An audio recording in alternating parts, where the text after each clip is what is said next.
Je vous dis que le chauffeur, depuis les commandes, a appuyé des boutons, le cas s'est abaissé.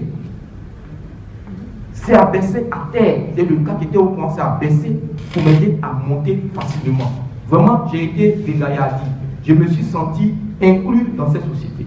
On achète des bus sans tenir compte de la spécificité des personnes en situation de handicap. Alors que je ne sais pas si ces bus qui prennent en compte la dimension handicap sont plus chers que les bus qui ne prennent pas en compte la dimension. Peut-être que le ministère peut nous situer dessus ça. Si on vient déjà avec des voitures adaptées, ça facilite les choses au niveau de ceux qui sont en situation de handicap. Le ministère des Transports est à cœur aujourd'hui, avec le ministre Amadou Koné, a à cœur la prise en charge des personnes en situation de handicap. Et donc, les véhicules qui seront commandés à l'endroit des populations prendront en compte toutes les dispositions particulières qui répondront à la situation des personnes en situation de handicap. Écoutez, aujourd'hui, nous sommes venus à ce panel pour la mobilité des personnes vivant avec un handicap.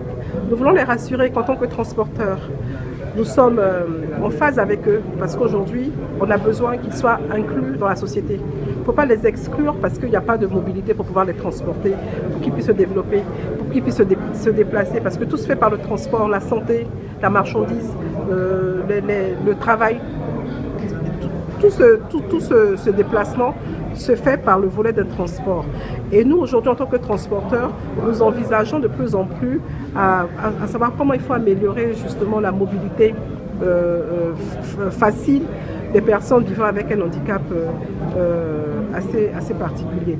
Donc c'est pour les rassurer que nous prenons en compte leurs préoccupations, que de plus en plus avec les concessionnaires, nous leur demandons de revoir leur cahier de charges pour qu'ensemble nous puissions trouver de bonnes ressources, de bonnes idées pour que ces personnes puissent vivre leur vie normalement, ne pas se focaliser sur le fait de leur handicap et se dire qu'on n'est pas pris en compte. S'il faut qu'on les prenne en compte, et nous les transporteurs de Côte d'Ivoire, nous avons réfléchi à ce volet, de concert avec nos autorités gouvernementales, pour voir un peu comment on peut améliorer justement leur système de transport. À la suite de cette rencontre, nous osons faire des plaidoyers à l'égard de nos gouvernants pour qu'ils puissent avoir des véhicules avec des rampes et aussi au niveau de l'accessibilité des immeubles.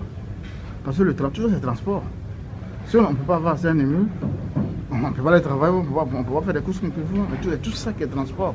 Et les voiries, on a parlé des voiries. Comment est-ce qu'aujourd'hui des personnes peuvent être autonomes? Au fait, c'est le que nous voulons atteindre. Que les personnes handicapées peuvent être autonomes dans tous leurs mouvements. C'est le plus important. Les personnes handicapées sont vers 3 millions, environ 3 millions. Mais nous pensons que c'est insuffisant. Il n'y a plus que ça. Il n'y a plus que ça. Ça, c'est depuis le résultat du recensement 2014. Nous savons tous que beaucoup reste à faire.